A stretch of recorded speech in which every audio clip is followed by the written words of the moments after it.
The all-new Audi Q3, the first time here in natural sunlight, and this year also the Audi Q3 Sportback, because this version will be once again here in this generation.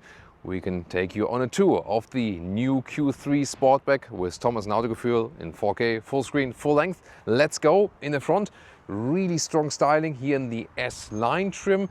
And then we can see here the really wide Audi ring sensors behind it, open design here with the front grille and the black contrast in the lower part. Glacier white is the color here for today. The main headlamp unit is in the lower part, daytime running light in the top part. It's split, and the headlamp logic is base LED, then there's an LED plus, and then on top of that a digital Matrix LED with a very high resolution which can project things on the ground, and also has this selective high beam that you can drive with high beam on, but at the same time don't blind anyone else in the traffic and so on. Then the all-new Q3 in the length is 4.53 meters or 178 inches. That's 4 centimeters longer than before. And once again here the Sportback version, which has this falling roofline. The roofline is here is 3 centimeters lower than the usual Q3, which we have recently shown to you. You can also compare the video then later on. And the interesting thing is that in Europe, this one here is a very, very popular edition actually. So sometimes you think like, it's just a little share or something like that, but it's actually, the share is overall 60-40. That's pretty interesting, isn't it? The normal Q3 would have 17-inch base and up to 20-inch wheels. These here are already then the largest wheels, option available, 20-inch, really massive styling. The difference Q3 and Q3 Sportback is that they here already start at 18-inch, so 1 inch higher, and the price is also 1,500 euros more expensive, but it already has like something more already in it. And then the question is, if you like this falling roofline or if you more prefer the classic SUV styling, you also have these aerodynamic inserts here. The aerodynamics are, by the way, a little bit worse than with the Tiguan of the Q3 in general. But of course the Sportback always has some better aerodynamics than the SUV in comparison. Then you have the illuminated Audi rings here. Well, maybe there's a train approaching or something.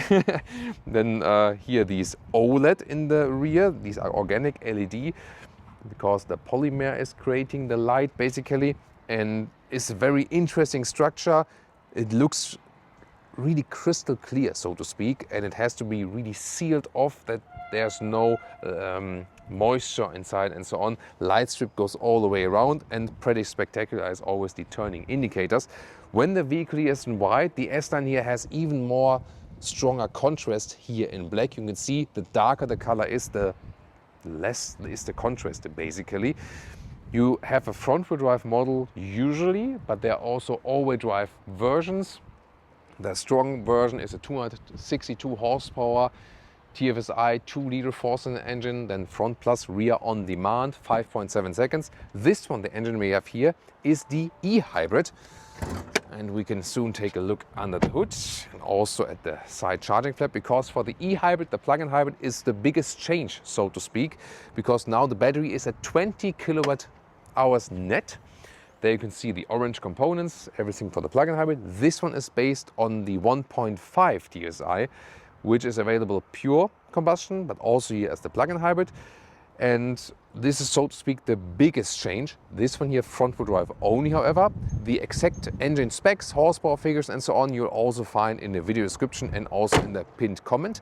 And charging also with an upgrade, 11 kilowatt AC or even 50 kilowatt DC charging. Then you have 10 to 80% in about 30 minutes. That's of course also very important. And when we talk about the technological things, suspension, base suspension or fixed sport suspension, or an adaptive suspension, which now has a 2-valve system like the VW Tiguan in the all-new generation or the Cupra Terramar. In Hungary, there's a plant of the Audi Q3 where Terramar and Q3 are built together. Tiguan is built in a separate plant, but these three all share the same technology. They are sister or brother models. This is the key fob. It's nice design, definitely. Door closing sound. Very solid, like that. Especially the rear door has a very solid door closing sound. Then interior, Put the key inside. Here there's some microfiber insert. The ambient lighting shines through in here. This is an interesting structure here visually, but also soften. And then also nice clicking sounds with the window levers at the inside. Classic control also to change here the control of the side mirrors. I really appreciate that. I would wish fabric at the inside of the doors at least has some rubber bottom that things don't fly around that easily. S-line interior here as well. You can see the interior sill badge. Then this is also the S-line steering wheel, so to speak. Also illumination from these buttons. They also have some clicking feedback at least. And really interesting, we've seen it with the all-new Q3 the first time, these turning indicators here. And it's a nice integration, why not? And also here for the wipers, that's a funny application that you can change it right here. And nice also here, these details here for the cruise control settings. These are the seats, a mix of animal leather and leatherette. Which part is which, you cannot really differentiate. That's why I say just go completely animal free and make it more animal friendly, and the materials are better meanwhile. For the EU market, there are good offerings in fabric and microfiber seats. We recently saw the top sports microfiber seat, the highest trim seat available. Sadly not available on the Northern American market. Then here with 189, 6'2", still enough headroom left, and the steering wheel, manual control up and down, in and out. And you see this integration of this new unit where left side you have the indicators and the wiper control. Here you would click to clean the windshield, and on the right side then is for shifting and so on. And yes, here, look at that. First time here with a nice illumination again, this digital analog meter we all wanted to see back. Here you can also see it live in action. Welcome to this cockpit here. This is like a decor element, bright one. I heard there will also be wood available. Then the microfiber covering right here. Top of the dashboard, by the way, is also slightly soft. Then you have this integration here of one unit, 13-inch on the right side, 12-inch on the left side. And the glove box also nicely dampened, sounds good. Also here the vent controls, and I'm really happy to still have buttons in the lower part.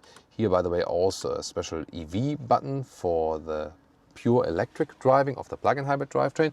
Then here for the volume and for like the track selection. In the front you can slide this open, inductive charging pad, which is also actively ventilated, and two USB-C chargers, 12-volt power supply, clean solution here. Cup holders are here with 4-dot adaptive design, that's nice. Integrated electric parking brake. And then here is also a little bit softer for your elbow. I think the microfiber one recently in the Q3 was a little bit better in the Q3 SUV. Then there's space underneath, even goes a little bit forward like this. So, and this one can also be adjusted in height.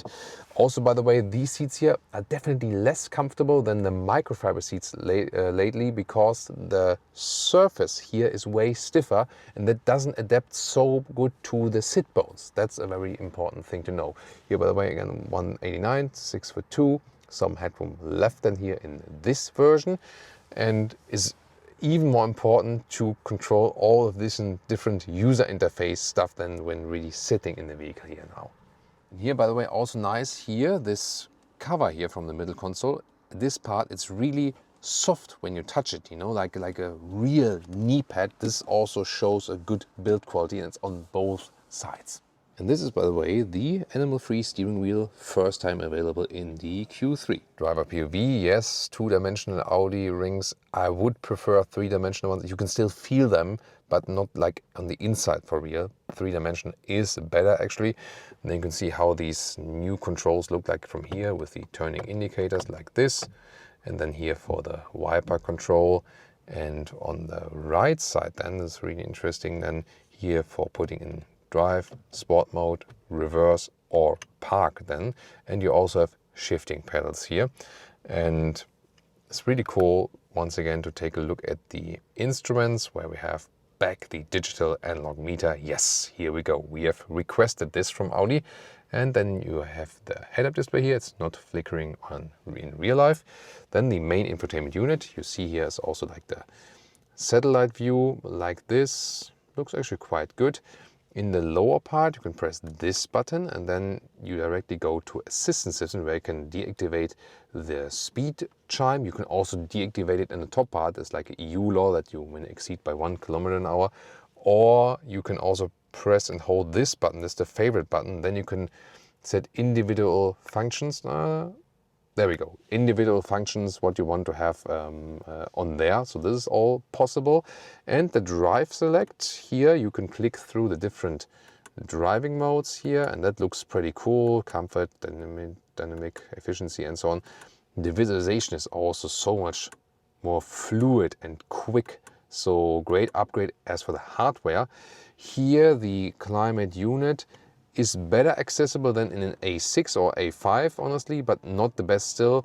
Classic Audi turning knobs would be definitely cooler here, but it's a little bit better accessible than in the other new Audis, but still not a good solution. Let's take it that way. And this is the main menu. Apple CarPlay and Android Auto connections are of course also available, and the plug-in hybrid then also has a special EV menu. And Leah has already activated the seat heating to warm up a little bit from the filming outside. Rear seats, soft touch here in the top part, also a visual structure, then microfiber insert here, leatherette, and this integrated handle. I would wish some fabric here once again at the inside of the doors. Then you can slide this bench here forward and backward, and now we come to more differences between Sportback and SUV. In the normal SUV version, this bench here goes 2 centimeters more forward and backward because it's here limited. Since you cannot push it more further, the 3 centimeter lower roof line, the head restraints here would actually touch the roof line. That's why it can't be moved more backwards. So the trunk length then will be minimal longer. However then, the leg room will be minimal shorter. So here you see it still works with long legs when I am also driving, and there's also the practical recess here. But in the Q3 SUV, it was this longer as for the legroom. So if you want more legroom flexibility, the SUV would be better for you. If you want minimum longer trunk length, yeah, I mean, with this slidable bench, you can vary it anyway, you know. But here with the headroom, that was also like different. So here my hair is touching the seating, and if I put my spine up, my head is also touching the seating with 189. In the Q3 normal SUV, I had no problem. So a little bit limited also as for the headroom, indeed. Very interesting to know. Then here, cup holders, good quality, 3-point adaptive. Ski hedge, I'll soon show you from the trunk as well. Middle console, here with these clicking sounds from the vents, 2 USB-C chargers. In the lower part, you will also have, when the car is powered, some climate adjustment. To the trunk or the boot, both for the Q3 SUV and the Sportback, it's 490 liters. No change. Only when you fold the seats, and then the total volume is 1,290 versus 1,390 with the Q5 SUV. That's the only difference. And you can see you lose a little bit of height here, but that's basically it. Here the cabin trolley still fits underneath vertically. Of course, the SUV will be slightly more flexible then, but it doesn't make the biggest difference. Here the width, 1.40 meters, and the length is, you can see here, is about 92 centimeters or 36 inches. That is actually longer than with the SUV. 26 inches or 66 centimeters, and usually you could put this one here in a lower position, but since this one is the plug-in hybrid, to make space for the battery technology, they have put the fuel tank here underneath, so this one then does not have a lower position than in this case it would have with other engine versions. You can also, by the way, use the ski hatch here, so that is possible. You have more flexibility to make more trunk length, for example here with the sliding bench. You can also put the seats here more upright, so different possibilities you have there. That's actually a cool thing. And then you can of course fold this completely down and then have the total length here to the front seats. And there we are. Yeah, it's about 1.70 m something, 67 inches. Which one would you take? Price starts in Germany, for example, I can already tell, 46,500 euros, 1,500 euros above the normal Q3 SUV. Here the Sportback, a little bit more expensive, but on the other hand, you already start with the bigger wheels, for example. And if you spec it fully, maybe 75,000 euros as it stands here now. We have to see, maybe the plug-in hybrid a little bit less expensive depending on the market as well. But of course, it won't be a cheap SUV, but I think it's also well built. Finally, once again, as we saw, would you prefer the Sportback here? Tell me in the comments, or the SUV? You can check out the version here right now.